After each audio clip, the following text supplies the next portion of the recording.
सांगोला तहसील कार्यालयानंतर्गत संगेवाडी मंडळात कार्यरत असलेल्या महिला मंडळ अधिकारी आणि त्यांच्या खासगी चालकाला लाच स्वीकारताना लाचलुचपत प्रतिबंधक विभागाने रंगेहात पकडले. गुरुवारी 5 मार्च 2026 रोजी रचलेल्या सापळ्यात दोघांना 7,000 रुपयांची लाच स्वीकारताना अटक करण्यात आली.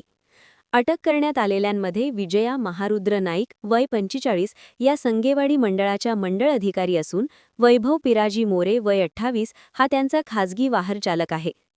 तक्रारदाराच्या आईच्या नावावर असलेल्या शेतजमिनीच्या खरेदी दस्तऐवजावर आलेल्या हरकतीचा निकाल तक्रारदाराच्या बाजूने लावून ती नोंद 7/12 उतार्यावर घेण्यासाठी आरोपी मंडळ अधिकारी विजया नाईक यांनी खासगी चालकाच्या माध्यमातून 7,000 रुपयांच्या लाचेची मागणी केली होती. तक्रारदाराने याबाबत लाचलुचपत प्रतिबंधक विभागाकडे तक्रार दाखल केली. या तक्रारीची पडताळणी करताना मंडळ अधिकारी नाईक यांनी लाचेची मागणी केल्याचे निष्पन्न झाले.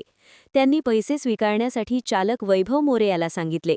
त्यानुसार लाचलुचपत प्रतिबंधक विभागाच्या पथकाने सापळा रचला. गुरुवारी वैभव मोरे याने तक्रारदाराकडून 7,000 रुपये स्वीकारताच पथकाने त्याला रंगेहात पकडले. या प्रकरणी दोन्ही आरोपींना अटक करण्यात आली असून पुढील कारवाई लाचलुचपत प्रतिबंधक विभागाकडून सुरू आहे. बंधुप्रेम न्यूज चॅनलला लाईक, सबस्क्राईब व बेल आयकॉन दाबायला विसरू नका. धन्यवाद.